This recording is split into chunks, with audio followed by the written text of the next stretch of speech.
kahit natadyakan, hindi aangar. Anong ginagawa nila? At syempre, pag error 1, ang madalas na mangyari dyan, walang kuryente at walang fuel pump. Yan dahil, subukan natin ano yung Ay, hindi pwedeng ano ha.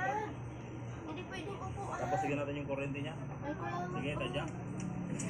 Walang kuryenteng Kapag nalabas. ano kulangot Basta mo merong kasi error 1 yung mga namamagpas katropa, yung ilong kasunod mo. na mawawala dyan, kuryente, tsaka Ay, hindi fuel pwedeng pump. i-refill. So ano ba yung dahilan bakit nagkaroon ng error 1? Kung sakaling maka-encounter nyo yung ganito kasing problema, na merong error 1 sa inyong motor at walang fuel pump, walang kuryente, hindi naman tayo basta-basta magpapalit ng computer box. Kundi, dito lang tayo sa kanyang Hindi kasi ganun. starter relay. Ito. So sa starter relay Hindi mga talaga katropa, aandar yan meron kasi tayo pinipigilan mo yung blue screen na eh. mayroong lining na red, tapos itong isa naman ay blue na mayroong lining na red, yung mataba.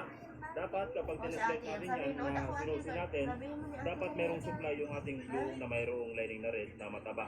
Kasi pag walang supply yan, ibig sabihin wala siyang supply din sa ECU, or hindi niya masusupply ng positive yung ECU, magkakaroon siya ng error 1 at syempre, yung kanyang voltahe ay blanco. So ang gagawin natin para malaman natin kung may supply yung ating blue red na mataba, gamit yung test light. Siyempre, positive supply yung test light natin, ay positive supply yung blue red, kaya yung test light natin nilalagay din sa positive supply ng ating battery. Ay ilalagay natin pala sa negative supply ng ating battery kasi positive yung hinahanap natin.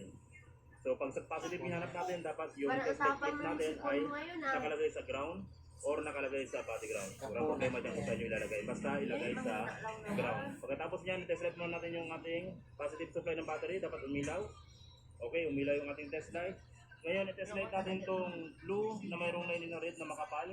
Dapat umilaw Baliktad siya naman kapag kasi yung sinusin paghawak natin. mo. Anong Pero kasi siyempre, bago panood yan? natin isusi, yung kapatid niyang red wire na makapal, yung solid red wire, ay dapat meron siyang supply na. Yan. Kapag walang supply yan, ibig sabihin yan, Pakita mo nila. loose contact yung terminal dito sa battery, papunta doon sa starter relay. Dapat may supply yan.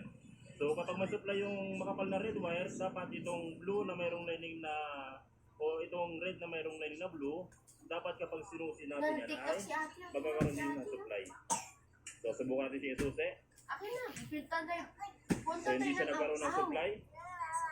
O dugi. Try natin. Ano natin, i-size natin dugi. Okay, hindi nagkaroon ng supply. Dugi.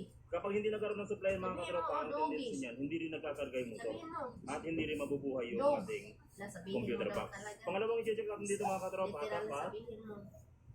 itong blue Dog na mayroong fighting. lining na red, yung manipis na wire na ito, blue red, yan tayo taas mga, para makita nila. Ito, yung blue red na manipis na wire na yan, dapat kapag sinusi mo rin yan, ay magkakaroon ng supply yung ating test light. Subukan natin isusi. Dugi. So wala siyang Ano?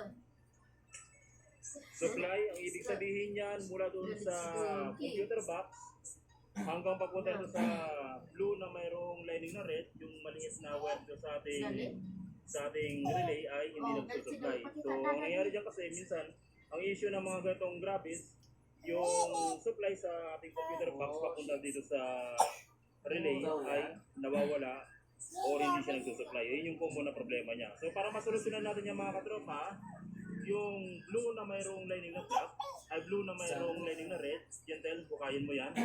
Puputulin na natin yung mga katropa, tapos ilalagay natin sa accessory wire o sa light brown ng ating motor. Dapat pag sinusi mo yung siyan, masusupply ng positive supply yung ating blue na mayroong lining na red. Sige dyan, sa ilong mo.